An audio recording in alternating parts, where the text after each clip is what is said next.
This is Stalker. Stalker Shadow of Chernobyl to be specific. It's been 13 years since this game was released and no other game can quite scratch the itch of radiation dermatitis that is the experience of Stalker. Most notably the atmosphere of Stalker, the immersion of the player into this world of dread and anxiety. So let's take a look back at Stalker and how it truly perfected the atmospheric setting in video games.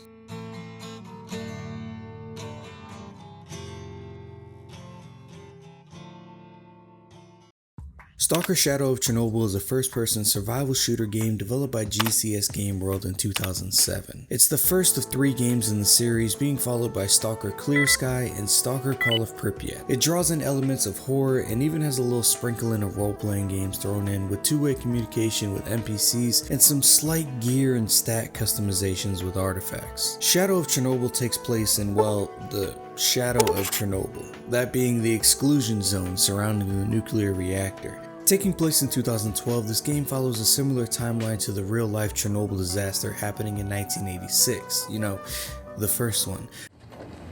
It's not through Röntgen. It's 15,000.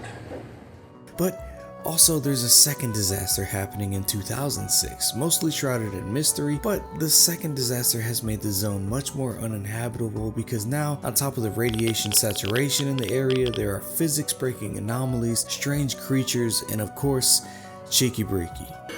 Here, cheeky breeki!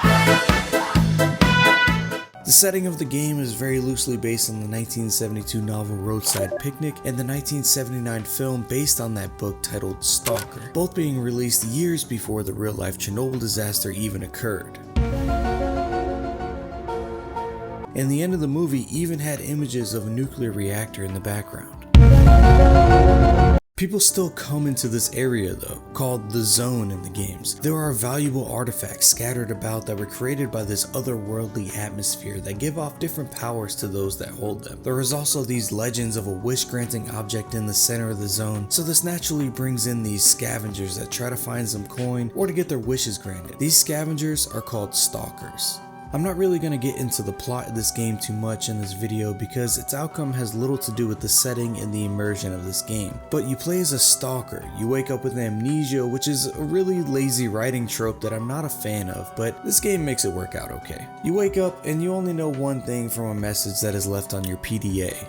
Kill Strelok. And you make your way through the zone, making connections with different people, trying to find Strelok and finding out exactly what is going on. You encounter some other groups of people in the zone doing their own thing as well. There's these other stalkers who generally just keep to themselves. There's these bandits running from the law taking refuge in the zone. There's these scientists doing science things. There's military guys trying to re-establish some order. There's these guys called Duty trying to destroy the zone and its horrors. There's guys called Freedom trying to protect, well, the freedom of the zone, and there's a crazy clan of zone worshippers that try to protect the mythical wish granter, and they're hostile to anybody who tries to get to the center of the zone. You can interact with each group. Most are hostile to stalkers, but you can side with either the Duty or the Freedom faction for a slight alteration in the events of the game.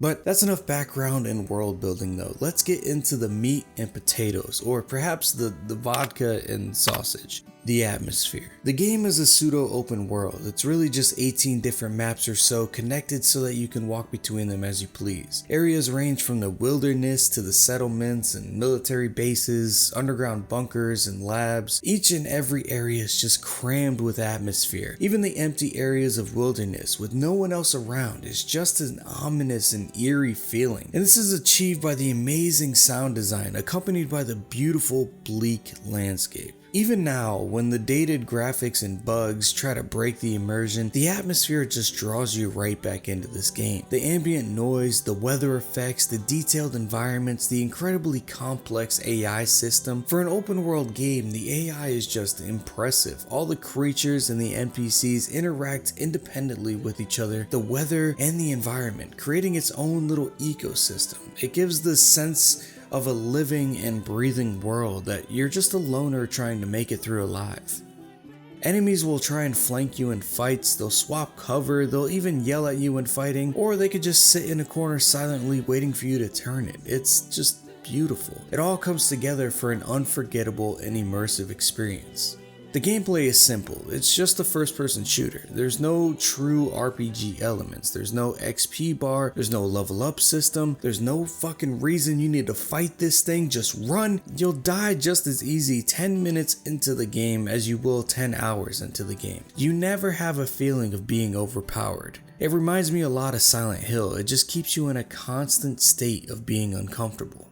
Death means nothing. You are nobody to the zone. Most everyone you meet is nobody to the zone. You or anybody else dies and the world doesn't bat an eye. Any particular NPC that's supposed to give you some information to advance you further, he can die. You can make friends with the stalker you find on the road and trade some items with him, and then you could just find him on the road getting mauled by a pack of dogs just as easily. It's very nihilistic and it just completes the idea of the game. Some of the most beautiful parts of the game are when you're just a witness to the world living.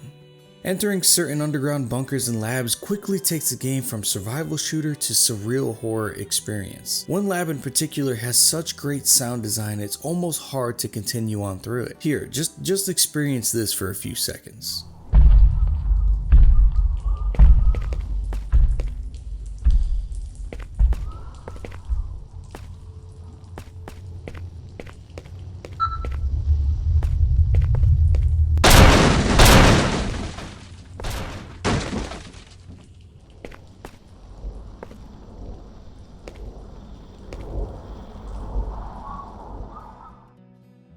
All these spooky sound effects, these monstrous stomping noises in the distance, levitating barrels and boxes from these angry anomalies, but the most incredible part is that nothing down here in this lab can actually hurt you.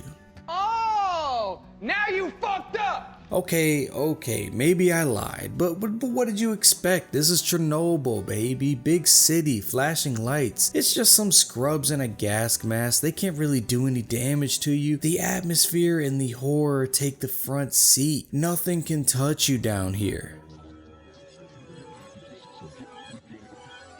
I wasn't an early adopter of Stalker. I played it for the first time only a couple years ago. I was a fan of the Metro games first, and it's clear to see how those games are a spiritual successor to Stalker. Yeah, the graphics are a little dated and there's definitely some bugs. It's certainly not polished, but that's because it's Ukrainian. It's definitely a game worth checking out though. It's the best one in the series of the Stalker games in my opinion, and if you love the atmosphere and immersion of the Metro series, you will love Stalker.